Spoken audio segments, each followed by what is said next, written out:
میں رب کے تخیل میں تھا۔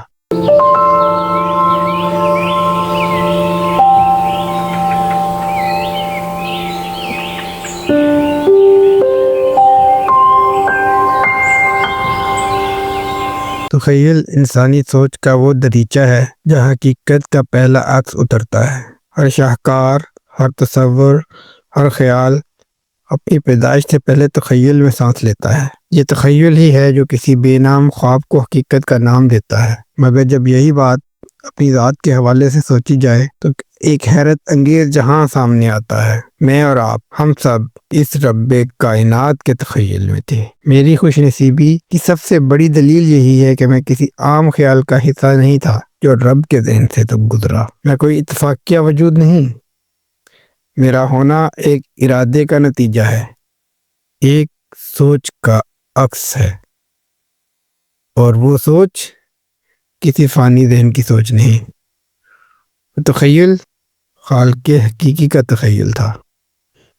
کائنات میں بکھرے رنگ، بہتے دریا، جھومتے درخت اور سانس لیتی ہوا سب اسی تخیل سے نکلے ہیں، مگر ان سب میں میرا ہونا الگ حیثیت رکھتا ہے، کیونکہ میں اس خیال کا حصہ تھا جسے محبت نے جنم دیا۔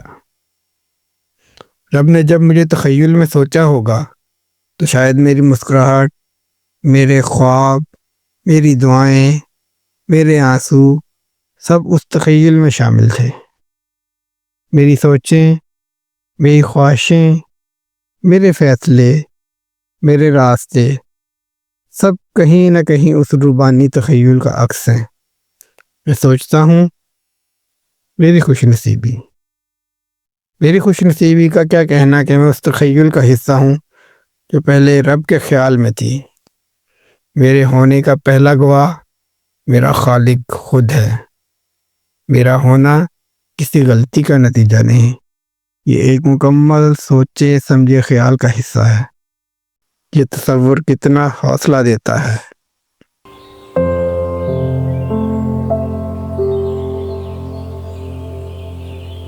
کہ میری زندگی محض ایک اتفاق نہیں، بلکہ میں ایک سوچا سمجھا منصوبہ ہوں۔ میرے ہونے میں کائنات کے سب سے بڑے تخلیق کار کا ارادہ شامل ہے۔ میں ایک خیال تھا جو محبت کے لمس سے حقیقت میں ڈھلا۔ میں آج بھی اس خیال کی گونج ہوں۔ میں اپنے رب کے تخیل کا عکس ہوں، اور اس سے بڑی خوش نصیبی اور کیا ہو سکتی ہے؟ یہ احساس زندگی کو نئی روشنی دیتا ہے۔